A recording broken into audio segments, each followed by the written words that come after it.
Now we've got a piece of fascinating research looking at the quite complex nature of the relationships that people have with their favourite newspapers and what happens when they're deprived of them, and also what these relationships mean for advertisers. Dave Brennan, Newsworks insight consultant, has masterminded this study using a variety of research techniques and is going to unveil some very thought-provoking findings, including the power of what he calls brand rub. Ladies and gentlemen, Dave Brennan.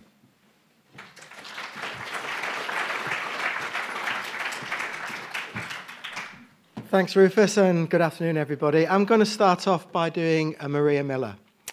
No, I'm not going to resign on the spot, and I'm not going to fiddle my expenses, but I am going to give you a quick apology because we've only been able to skim the surface of what has been a really thought-provoking and I think deeply insightful study in the time we've got today. But we are looking forward to coming into your organisations and presenting it in a more substantive form in the near future. That's if you'll have us. We had provisionally entitled it Needs Brands because we'd set out to identify the importance of news in people's lives, the different need states that it satisfies, and then the role of news brands in achieving those goals. And that's still very much a part of the story, but another theme came up far stronger than even I'd expected, and that is the deep, emotional, and long-term relationships that readers have with their favourite news brands, and in fact, the impact that has on the advertising within them. Hence, the new title, Truly, Madly, Deeply. So, this is what we did. To understand the depth of this relationship, and we're not having the slides yet, we adopted a multi-stage approach. We invited 48 people to a series of workshops, having initially asked them to fill in a media diary for 2 weeks. The second week of which we also deprived them of their favourite news brand. We followed that with an online survey of 1,000 people, representative of the news universe, including non-readers, and then finished off with 12 filmed depth interviews, so we could explore some of these insights in more depth. So, what did we find? Well, first of all, as we all know, there are many ways that consumers can satisfy their need for news of all kinds, and we made sure we covered them all. We looked at the role of news brands, obviously, but also TV channels and programs, radio news, and online sources across social media, portals, and the specialist news providers. Now, as you might imagine, we discovered that news is important to people across a variety of topics and providers, and also addressing a number of very important need states. So we looked at things like being in the know, fueling conversation, relaxation or me time, feeling uplifted, ritual and routine, and passing the time. And I'll come back to those in a moment, but those need states are what we're all seeking to address. So where do people go in order to satisfy their cravings for the latest news? And when we look at all providers, including the BBC, news brands are second to TV in terms of usage levels of the different sources. But when the BBC is taken out of the mix, in terms of the commercial market only, news brands are the most popular news destination, beating TV news, radio, and online. And among some of the high-value groups, such as ABC Ones, parents of young children or high-income households, then those differences are even greater. But these are just numbers, and as we all know, it's not just about quantity. It's also about quality and depth of engagement, and that is where news brands really perform. Because news brands sit right at the core of the news ecosystem in consumers' minds. Unlike the other news providers, they're not simply there to tell us the news, they are the news, often unearthing, investigating and delivering the main stories of the day with a distinct tone of voice and personality, which actually marks them out in their readers' minds. Now, that's not to say that TV and radio and online don't have a role, but that role is more about telling us the news or providing us with quick updates as part of a wider remit. And when we move further from the centre, certainly beyond TV, this is often indirect, accidental or reactive, and is far less likely to be a destination for news. So across all consumers, we saw a really clear gap between news brands and the other news providers, particularly in terms of two things: trust in the content and identification with the personality and tone of voice. And isn't that what relationships are all about? Trust and compatibility. But no chart can convey that strong emotional attachment readers have with their favourite news brands. Speaking about relationships, we stole the title of this presentation from the film of the same name. I don't know if you've seen it, but it stars Juliet Stevenson as a recently bereaved woman who misses her ex, Alan Rickman, so badly her grief becomes overwhelming. That's until he comes back as a ghost with the express aim of pissing her off so much she could carry life on again. But that's another story. My point is, you can only miss something when it's gone. And many news followers have got a similar relationship with their favourite news brands. As we saw from this study, when we asked our interviewees in the qualitative phase to give up their favourite news brand for a week in advance of the interview, this is how it affected them.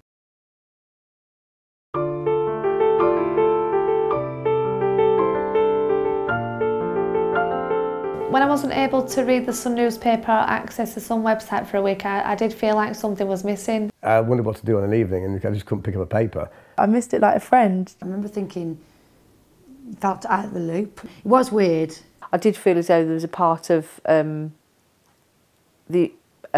fun factor missing. Whereas normally I knew that I'd pick up the paper, pop next door to the guy next door, pick up the paper and sit down, read it, bag of Watsits, cup of tea.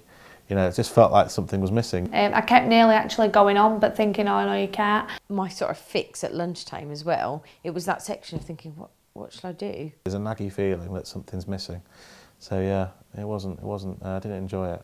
I was glad when I could go back on it again. You kind of feel a bit of a loneliness because you feel you've been, it's weird. You feel like you've been left out in the cold. I think the next advertiser should be Watsits. Anyway, there is a reason for their grief. We saw earlier how commercial news providers address a number of important need states. And when we asked which news provider best addresses each need state, news brands came out top every time. Now, we just have two here, which is being in the know and fueling conversation. But as I say, for each of the 6 need states, very similar figures. And these figures are based on the regular users of each medium. If we looked at this across all consumers of news content, news brands would stand out even more. But you know what? It doesn't really matter because against whatever criterion we chose, news brands were consistent favourites in addressing each need, particularly in the more emotional areas of comfort and nostalgia through routine and ritual, relaxation or me time, and feeling uplifted, as we can hear for ourselves. Hard news for me is important in terms of maybe progression into more adult life. It puts me in a frame of mind that makes me feel like I am an adult, I can cope with whatever is going to be thrown at me. You get a buzz out of it because you are current, you're on top of the situations as they happen. Someone speaking to you about something when you're, I don't know, at the school gates or wherever, and you haven't got a clue what the hell's going on. So you need to know. It comes into work sometimes that actually if your client's saying, oh, have you seen this? It's being able to have that chat with them instead of saying, oh, I don't know. Yeah, well, it's the knowledge is power thing, isn't it? To coin a phrase. The more you know, the more confident and able you are to speak about things to people. It can help you enter a conversation, contribute your opinions, your ideas, and everyone can bring in their viewpoints that way. My range of news interests is dependent on maybe the different aspects of my life. So I've obviously got the professional interest, being a medical student, what I would talk about with my friends. I want new gossip for them. It's that kind of outside of your own life. If you've been focusing all day on your customers and what you're doing at work, it's actually it's almost like taking a step back and looking around you and actually seeing what the bigger picture is for other people. I always think like the celebrity and showbiz bit is almost like switching off your brain. It's relaxing. It's when I haven't got the kids running around and You know, that sort of thing where I need the time to be able to basically read the newspaper, because there's nothing worse than buying a load of papers and then, you know, not being read or whatever. So it makes me relax. So when I do read the paper and sit down, that's my time. It's something that kind of our family have always done. My dad's always bought the paper on a Sunday. Reading the newspaper is like having a shower and brushing my teeth. It's got to be done. On Sunday, the Times will be spread about all over the floor and probably be picked up till about late Sunday evening from about mid-Sunday afternoon. So picking up different sections. That sort of is a bit of a ritual, really. Now, what we could hear from those interviews, I think, is a strong performance of Newsbrands as the go-to source across all aspects of news, for whatever need state, fast or slow. So from headlines or short overviews all the way through to in-depth articles or expert opinion and analysis, Newsbrands was seen consistently as the best source. Amongst the others, sometimes TV second, sometimes online, but the lead medium was never in doubt. In particular, Newsbrands have got a strong lead in terms of the biggest stories or headlines of the day, in-depth analysis, and also the quality of the talent, the journalists and columnists who often make the news. Now, all of this creates a close personal connection between consumers and Newsbrands, against which other providers can't come close to competing. I'm going to add a personal note here. I've been researching media for 3.5 decades now, and I've worked across every platform apart from outdoor.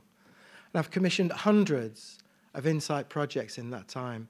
And slightly surprisingly, even for me, I've never heard users of a media brand talk so emotionally about their choice of medium. It's like a part of the family. It's like a part of your household. Yeah, if I'm about on a Saturday morning, we like to go down to the sweet shop. It's about half a mile from here. I buy the paper.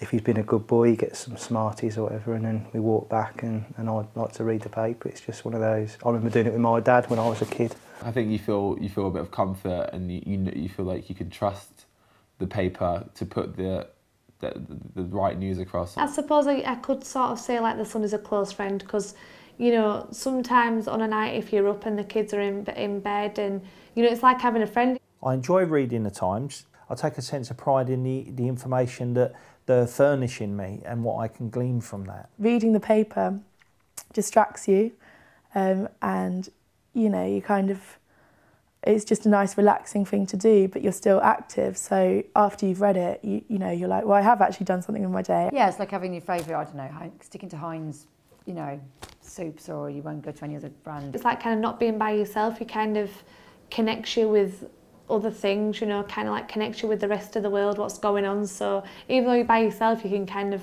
class it as you've got company if you've got a paper. It's like having a pet. You just think, oh, it's always there. It's cosy. So I think Andrew's pretty typical of most younger Newsbrand consumers in that the availability of his favourite Newsbrand content across devices and platforms is actually added value and created more engagement because he gets what he wants when he wants it. So we see that those who access their favourite Newsbrands across both print and online are consistently more positive about that relationship across every one of the dimensions we tested, with particularly strong skews towards feels relevant to me and makes me feel involved. Now, I could say a lot more about this, but pressures of time, as well as a focus on new delivery platforms in our next couple of projects, including the tablet study that Rufus mentioned earlier, means we'll leave it for now, because there's one other important topic I want to finish on. Just what is the relevance of all this to the power of Newsbrands as an advertising medium? To understand this, we tested 12 current ad campaigns across print and online, and covering all titles in a range of market sectors, including FMCG, retail, automotive, travel, telcos, entertainment, and charities. And we tested them in two ways, looking at those who'd been exposed to them via their favourite Newsbrand versus the non-readers. We tested explicit response. What did they think of the brand values of the advertisers concerned? And then we tested implicit response. How quickly did they make these associations, which we know is a strong indication of how deeply or instinctively they're felt. In fact, averaged across the 12 campaigns, there was a doubling of the positive explicit response for relevance and desire to find out more amongst those who were exposed to the advertising from their Newsbrands pages. Not only that, but their responses were faster and therefore likely to be more deeply felt. And you know what? The same was true for every single one of the other brand values we tested, including things like fun, trustworthy, stands out, and intelligent. And when we looked on a brand-by-brand basis, looking at those dimensions that were relevant to each campaign, then those differences were even greater. Now, our final chart concerns how these uplifts in brand image appear to transfer from the news brand to the advertised brand. In other words, what Rufus referred to as the brand rub effect. For example, amongst those news brand readers who feel their news brand is trustworthy, there was a further 10% uplift in their scoring of the advertiser brand as also being trustworthy. Again, the same is true for every other one of the dimensions we tested, with relevant to me having a particularly strong uplift effect. And I think this is all connected to the sense that advertising in their favourite news brands automatically bestows things like relevance and trust and quality on those that are advertising within them, as these readers will testify. Because it's a trusted brand of newspaper, if I see an advert, then I'm going to think, yeah, look, I'll try that. It must be good if it's coming from this newspaper. I would say that the advert takes on the credentials of the newspaper. So yeah, the newspaper is backed up more. So the car is backed up by the paper, the brand. I just feel like The Guardian has kind of that respect for their readers. They're there to look out for your best interests, not just to kind of fleece you. I find the advertising that I see in the Sun's kind of always relevant to me. The adverts tend to be relevant to your possible lifestyle. And the John Lewis advert is a key advert in there for me because it shows a quality retailer with a quality paper. When I'm using my tablet, it's a time when I have more time, so I have more time to think about things like holidays and leisure time and relaxing. So it's more fitting. When I read the Daily Mail, they're more kind of products you've heard of, more worldly products, bigger brands. It's all stuff you've heard of. All trusted companies as far as I'm concerned. It's like seeing something with the Queen's crest on it. If it's good enough for the Queen, it's good enough for me. She is brilliant. So there we have it. News is important, possibly one of the most important media experiences in consumers' lives, which is why they follow a range of topics and use a number of news providers to access them. But as we've seen, the role of news brands is more central, more emotionally rooted, and more valued than any other news platform. And this is true across every single need state we could identify. And digital innovation, I think as Jason showed, is not killing the role of news brands in this ecosystem, it's making it stronger. As this relationship news followers have with their favourite news brands migrates across platforms, increasing engagement as it does so.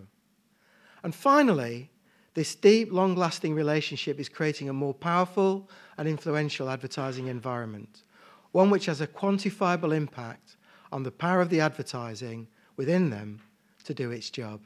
So, unlike Juliet Stevenson, there's no need to grieve, because unlike the movie, or indeed Maria Miller, this relationship will be going on for a long time to come. Thank you.